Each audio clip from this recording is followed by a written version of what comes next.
On this episode of Gun Talk Hunt, we are talking bags and support bags in the field. Should you use them, when to use them, and where to get them. All right here, right now.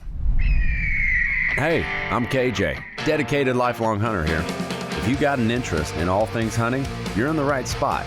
Whether chasing quail across the plains of Oklahoma or in pursuit of elk in the backcountry of British Columbia, you'll always find me on the hunt. All right, welcome in, folks. I'm your host, KJ, and just a little bit of background, because I think a lot of people are like, KJ, man, his parents must hate him because they named him KJ. So KJ is a derivative of Kevin Jarnagin. That is my full name, full legal name. And my coach just got tired of it in high school football, yelling all the time, Kevin, Jarnagin, you know. So he just shortened it to KJ, and that's what I've been known for. I mean, man, all like freshman year is when they started yelling at me. Today we're going to talk all about shooting support bags in the field, use, why you would use them, what you need to look for in a good bag, but all that. But first, we're going to go with, hey, we are sponsored by Vortex. So I love Vortex, clear glass, great glass, but you can find out more at vortex.com. And Range Ready Studios. If you haven't taken a class at Range Ready Studios, now's your time. If you want to get good at pressing a trigger, this is the place to do it. I think I've taken 3 classes already, and I'm going to be taking a 4th here pretty soon. But whether it's a pistol class or a diagnostic pistol instructor course, whatever your course is, it helps you in the field. I mean, no matter what trigger you're pressing, you're going to learn fundamentals, you're going to learn basics, you're going to get back into it. All that, rangereadystudios.com. Okay, let's jump into it. So I was on a hunt, and it was the last night of the hunt. I had walked in on a clear path, and it was, you know, a perfect last evening in the Canadian woods up in British Columbia, far north British Columbia. And I was walking in, I'd heard bugles off in the distance, and I knew like tonight had to be the night. And I had 2 options. I could opt for the luxurious blind in a John Deere tractor, which was just sitting in the field, which would have been a great option. Or I could make my way a little further out and do calling and a lot of maneuvering. All I had with me was a gun and a pack. That's it. So, of course, I opted to, you know, kind of move and shake around the woods. And the bugles, man, they got increasingly closer. And so I knew it was going to happen. And so I start bugling. He bugles back. And I can tell, man. And there was a herd bull and a bunch of cows to my west. And I knew, I kind of had a thought that herd bull, he was going to keep those cows. He's going to drive them off if I got too close. So I didn't want to encroach on his distance, but I knew I had another bull, and I knew he sounded good, but I hadn't seen him yet. Well, daylight is starting to fade, and the 300 Win Mag that I had draped over my shoulder was primed, ready to go, and I bugle, and then he would bugle. And so my thought process is, okay, he's coming in hot. Next time he bugles, I'm going to cut him off. I just, you know, he let out this low bellowing bugle, and man, immediately I cut him off with a bugle. It's saying, hey, I'm here too. Basically, I'm in charge of this show. I'm going to get those cows. And it worked. He did it one more time, bugled right over the top of him, and he stepped out. And when I saw him step out at 300, and he was like 325, 327, something like that when he first stepped out, he was pissed. He stepped out and he was just raking this tree. I really felt sorry for that tree. It's no longer with us. Well, we can pay our respects right now. But I looked around and I hadn't thought it entirely through. I hadn't thought this shot through. He was across an oat field, 325, 327, right around in there. I had a fence post. That was my rest. This was before I started getting wise to, taking a tripod in the field, having a good bipod on the gun. Like, this was before those days. This was when I was really winging it as a young, like 20-something-year-old. And I just thought I was, invincible and I didn't need stuff like that because I could shoot good enough. Man, I owe it to this animal to have the very best rest I could absolutely positively have. And it, I went up and I've shot off a fence post before without aid of a shooting bag or anything like that. But where I was missing it was, man, the support bag. I wish I had a friend there because I would have used him. I was like, hey, just get up here and let me lean my shoulder or lean my elbow on your shoulder or your back or whatever, and give me a little added support to make this shot. Because this was the first elk I had ever placed crosshairs on.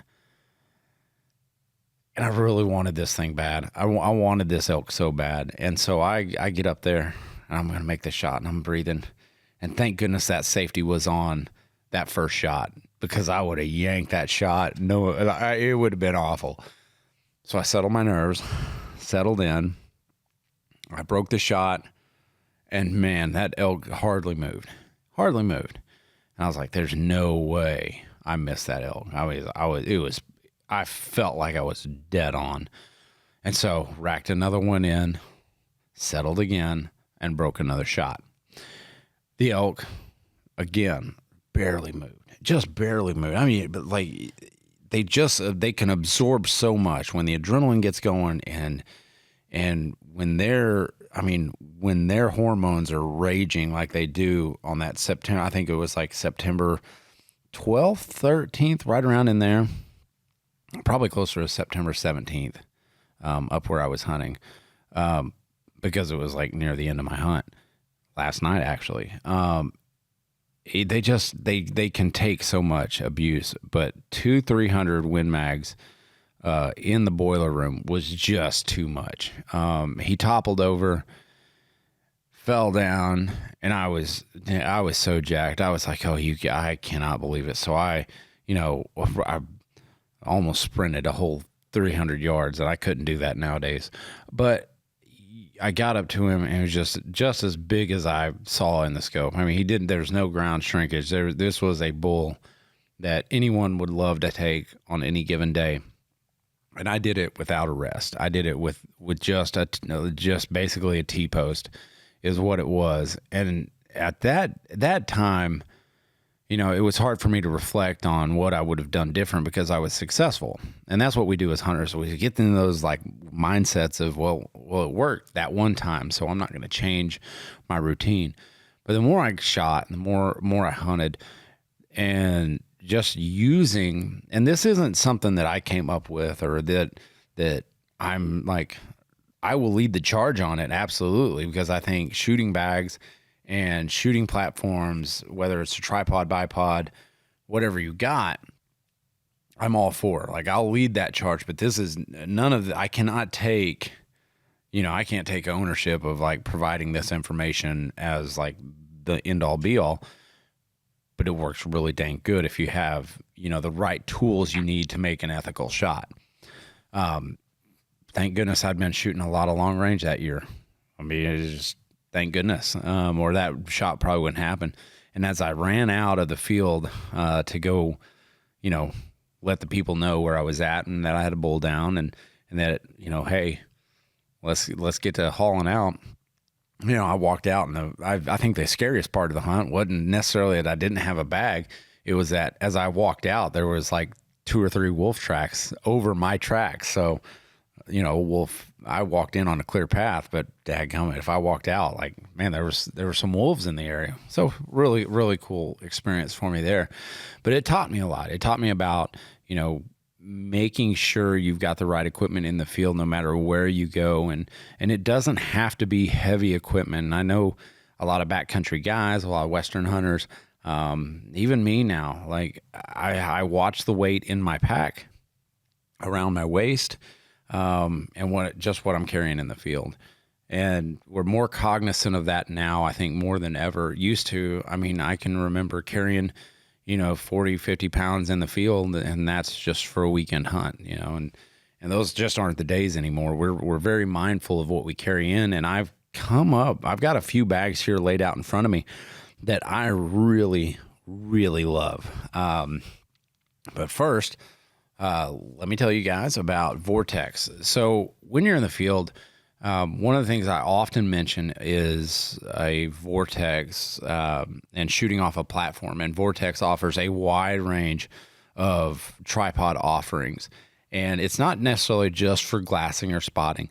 They offer options that have Arca Swiss rail mounts, like so your camera can fit in there. Your tripod is set up with this mount where you can also put a Arca rail on your gun and you can slip your gun in there. And so one of the suggestions that I would make to you if you're looking for a new tripod is go check out vortex.com, and their tripods are light and they are efficient at what they do. So they offer 4 or 5 different ones, but I'm a big fan of what they do and what they are. But you can find them over at vortex.com. I think you'll be happy, especially when you're in a rush. You can mount that Arca rail right in there with your gun, and you can let it fly. Also, Range Ready Studios, rangereadystudios.com. Training. You got to have training. And that's like on this hunt. I mean, I had been shooting a lot that year at further distances in preparation for this hunt, which helped me make a better shot. Knowing now, would I have taken that shot? Now I would. Back then, I probably wouldn't, just because I don't feel I was as prepared. I took a class at FTW Ranch about acceptable reticle movement. So that's ARM. And that's the amount of movement in your reticle that is acceptable to take a shot. I tell you, I was shaking like a leaf. And looking back on it, I may not have broken that shot. Now, I cleaned the animal, and the shots were perfect right next to each other like you want them. But, man, being able to control your trigger press all the way through with a clear sight picture is key. And I'm telling you what, training does that. Check us out, rangereadystudios.com. All right, back into bags. There's a wide variety of bags out there. The first one I'm going to pick up is one I really don't use all that often, unless like I'm headed out on like a Western Wyoming antelope hunt, something like that. It's basically a little Allen bag. It's got a little couple of wings here on the side, and basically it's for your window. So like instead of like putting your glass on top of your window, this slides right over the window, and you can, put your binoculars or your spotting scope on it. Really easy little bag, and I think they only cost like $19. You can pick them up at Walmart, not a big deal. That bag is handy when you're glassing a lot from the truck, so I would highly recommend that. A bag that I've been carrying, and so there's a couple things here. So when I carry bags into the field, you got to carry them somewhere, so you're going to carry them in your pack. So you want your pack filled out because essentially your pack can be used as a shooting platform. And sometimes when I head out, especially early season, you don't have, a bulky coat, or, you don't have a bunch of that stuff. You may not have a sleeping bag in there or anything like that if you're heading on the backcountry. So a very lightweight full bag would be needed. And I've got one here from Caldwell. It's the Tac Driver. It's lightweight. It's just they call it a prop bag, but it's a pretty big, it only weighs, let's see, I want to say like, man, maybe they say 100, no way. There's no way. This bag weighs like 10 or 12 ounces. Like it's not heavy at all. The carabiner on it probably weighs more than the bag. Man, I need to tell them to fix their website. It says like 6.62 pounds, but there's no freaking way that weighs 6 pounds unless I'm like been bulking this season. But foam pellet filled, which it's foam filled, so it's light, but it compresses down really nicely. So I use that bag basically as the base of my pack. Like, so I might put a little, puffy coat underneath and then the bag, and that will help me fill that bag out, because usually like a day pack, you want it filled out fairly good so it makes a good rest. And that to me is one of the, I've been carrying this bag for, oh my gosh, going on 8 or 9 years, I think. But this is the tack driver prop bag has been really nice. And it's got a couple straps here that I guess you could throw over your gun. But man, I use it as a filler bag. Like that to me is the best use. And also it serves double purpose because it makes actually a pretty decent pillow in camp, or a cushion for your, sitting around a campfire or something like that.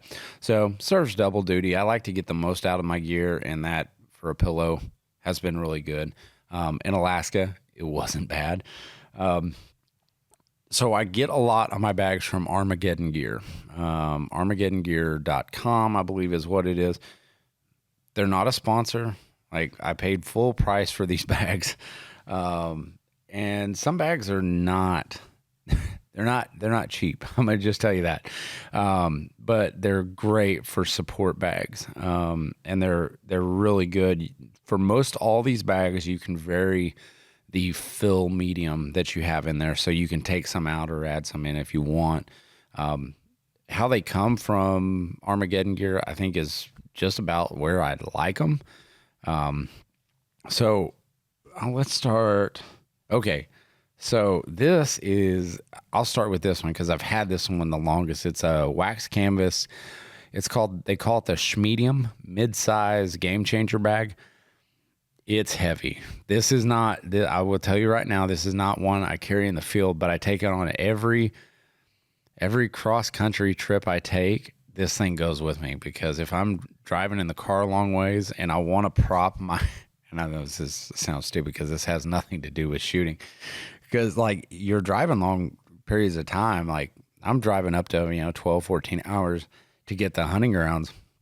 And so I'll use this as almost like an armrest on that center console, and your arm rests perfectly in it. It's nice. It does the same thing to your gun. If you are shooting from a bench or something, this is a great bag to have. And I think the fill medium I got it's definitely not the light stuff. Because the fill weight, I think I got the heavy, I got the heavy option.